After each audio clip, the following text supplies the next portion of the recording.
दोस्तों ये 1 वीक के होने वाले हैं, ठीक है। ये बेबीज़, ये काले गंडेदार के बच्चे हैं, ठीक है, जो मैंने आपको लास्ट वीडियो में दिखाए थे। इस अंडों पे थे और बच्चे निकलने वाले थे। और इनसे एक दिन बड़ा बच्चा ये है, ठीक है, मैं आपको दिखाता हूँ, ठीक है। आपने देखा था लास्ट टाइम इसका एक अंडा था, एक अंडा मैंने बताया था कि ज़ाया हो गया था, तो हांडी से बाहर गिर गया था, जबकि एक बच्चा निकला है, ठीक है, जो एक अंडा इसके नीचे था। और अभी माशाल्लाह से इसका बेबी आप देख सकते हो, सिंगल बेबी और डुअल बेबीज़ की फीडिंग, ठीक है। और इसके अलावा मैंने आपको दिखाया था अपने गुलियर और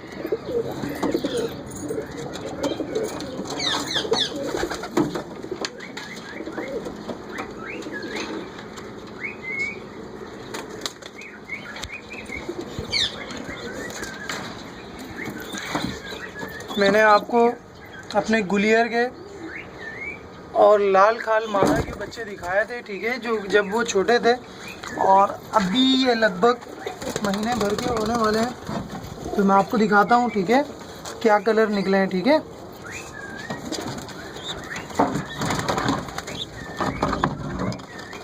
देखिए दोस्तों, ये खाल बन रहा है, ठीक है।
चलें, इनको परेशान नहीं करता मैं, ठीक है।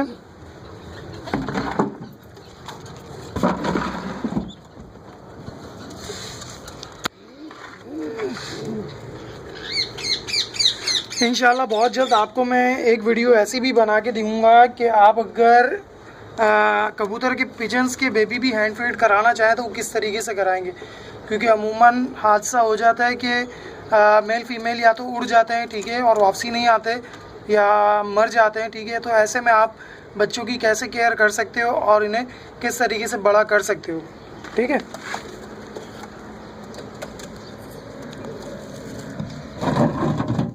ठीक है दोस्तों, ये अंडे भी पक चुके हैं, ठीक है। इसी 3-4 दिन के अंदर इसके भी बेबीज़ निकल आएंगे, ठीक है। तो इसे तक नहीं करते।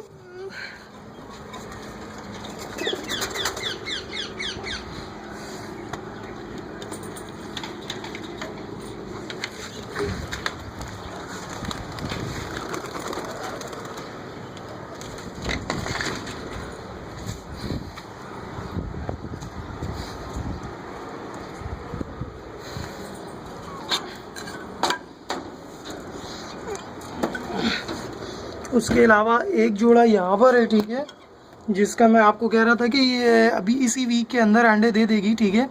और अल्हम्दुलिल्लाह इसने अपने पूरे दोनों अंडे दे दिए हैं, ठीक है। मैं दिखाने की कोशिश करता हूँ आपको, ठीक है। और माशाल्लाह से मुझे ये अंडे भी पके हुए दिखाई दे रहे हैं, ठीक है। तो आप लोग नहीं छेड़िएगा अंडा, क्योंकि कहीं ऐसा नहीं हो हाथ से स्लिप हो जाए और फिर बेबी उसमें लॉस हो जाए, ठीक है।